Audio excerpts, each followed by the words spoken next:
Hello my fellow testers, this is Rockets here, and today we're going to be trying out different gravities with BeamNG Drive. So first off, moon gravity. Now, as you can see, the suspension is a lot higher just because it's not as heavy. But I'm going to be using this map. Now I might be thinking, this is not an off-road map. This is a go down and get destroyed map.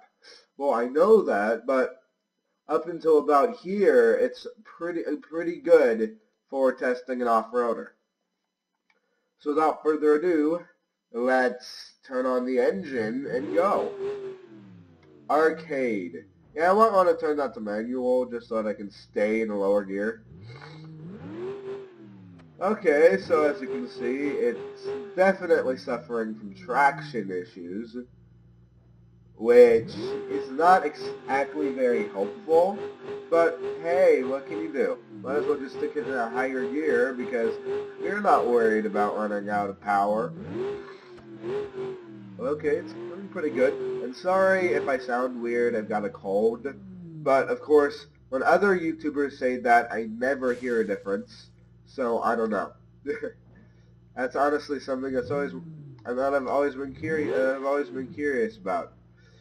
And as you can see, I am proficient at recovering a vehicle. I am though. Of course, I'm not very good, and it still bounces around a lot, but I blame the suspension for being too bouncy. Yeah, okay. Anyways, not doing the best, I gotta admit. And it's definitely rolling over. Okay, so it's obvious that low gravity is not doing very well. Let's try the next step up. Mars, which is about twice as heavy. So I've got a lot more traction, but it's still suffering from the same problems, which usually just likes to tip over. But some things are just, oh well, you gotta live with that, and on normal Earth gravity, you also tip over a lot. It's just a lot harder too.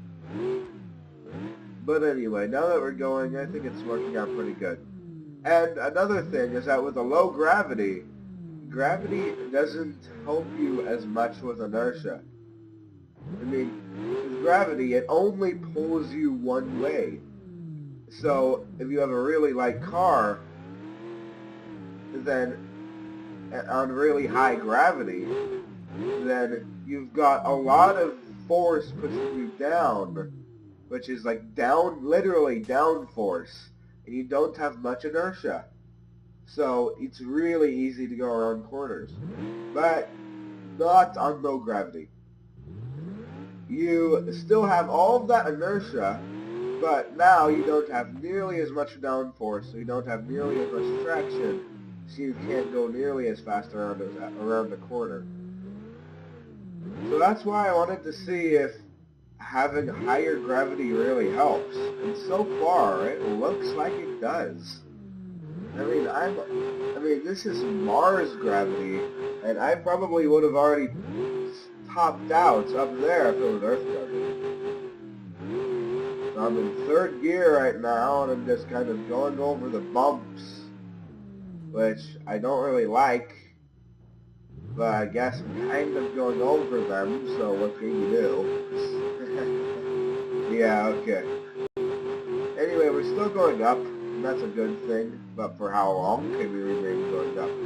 I have no idea. I honestly have no idea. But let's keep going, because I believe in myself.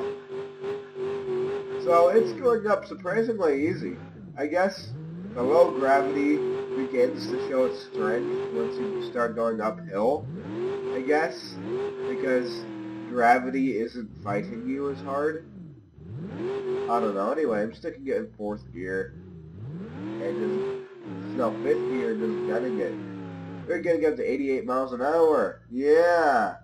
No, we're starting to roll off. Okay. Well, that's Mars gravity. Now I guess it's time for the baseline Earth gravity. There you go. See, it sits a lot lower. And I doubt I'm going to get very far.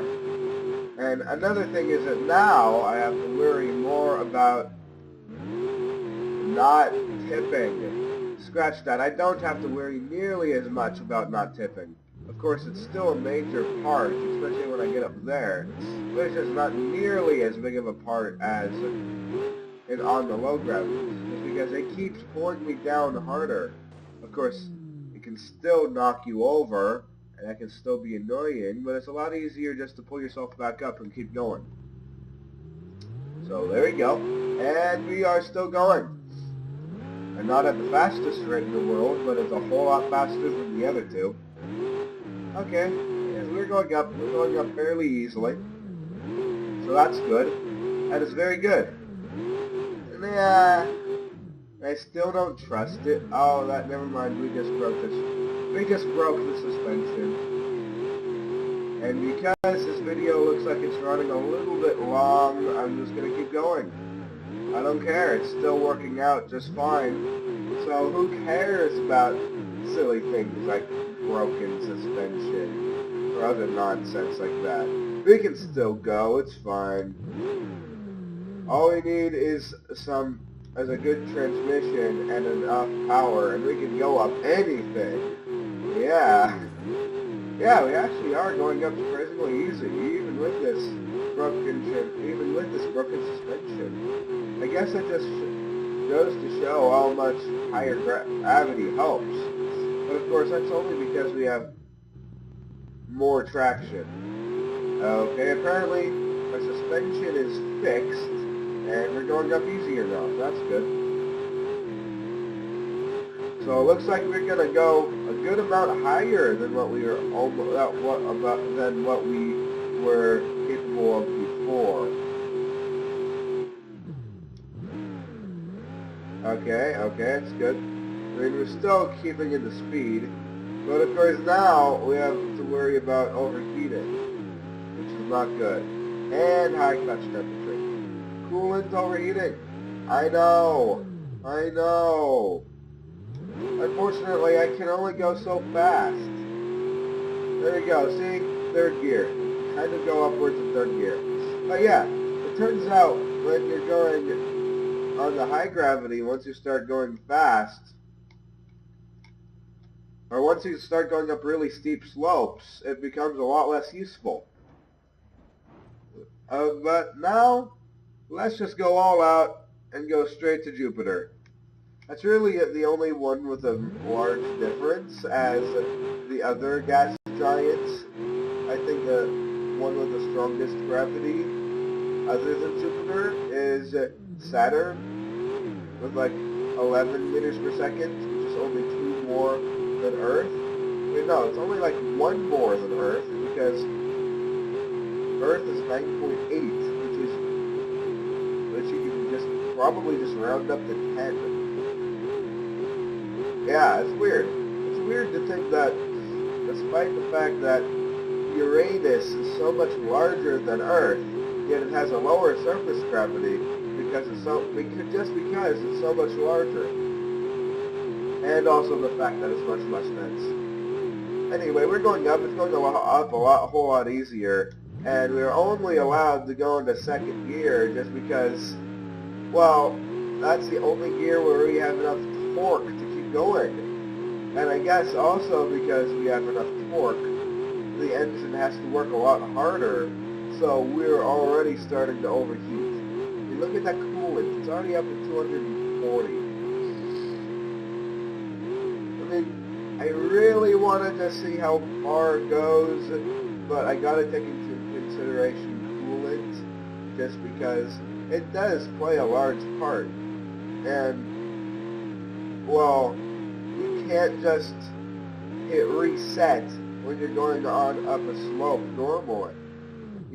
That's something you just can't do.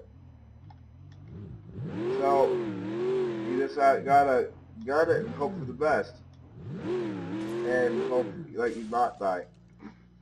Now, of course, we could go one step further and increase it manually to like 50, but I think that'd be overkill. Let's just see. Yep, we have to stay in first gear because now we don't have enough torque in second gear. But, I mean, the vehicle is does weigh like 6 times more than usual. So that's something to take into consideration. High clutch temperature. I know. Now, let's see here. I just want to see if this vehicle can even handle it. So let's see what happens if we just give it a really big engine. Like an 8-liter V10. Yeah, let's see what happens. Okay. I don't even know if it's going farther. No, nope. Clutch overheating. The clutch is broken. Yep, we just broke the clutch. That's fun. So yeah, apparently it's better to have a smaller engine that can rev higher and overall give more power. So what happens if we just go with a 6.2 liter engine? Because I'm curious now. Okay, definitely accelerates better, but not as good. I mean, it can stick in second gear on flats and sand, but not much else. Okay, that's good. We are going up. It's obviously not capable of going in the second gear, and this is like this is over twice as strong as Jupiter gravity, and even before we get to the main part of the hill, the coolant's already overheated and the piston rings are damaged. So anyway, I hope that helped you to choose what kind of gravity you should use for off-roading. Now, of course, if you're like a peasant and can only choose one gravity because you're stuck to the laws of physics, then too bad for you. Get out of here, noobs. Come on. Anyway, make sure to keep that dose burnt, and I'll see ya.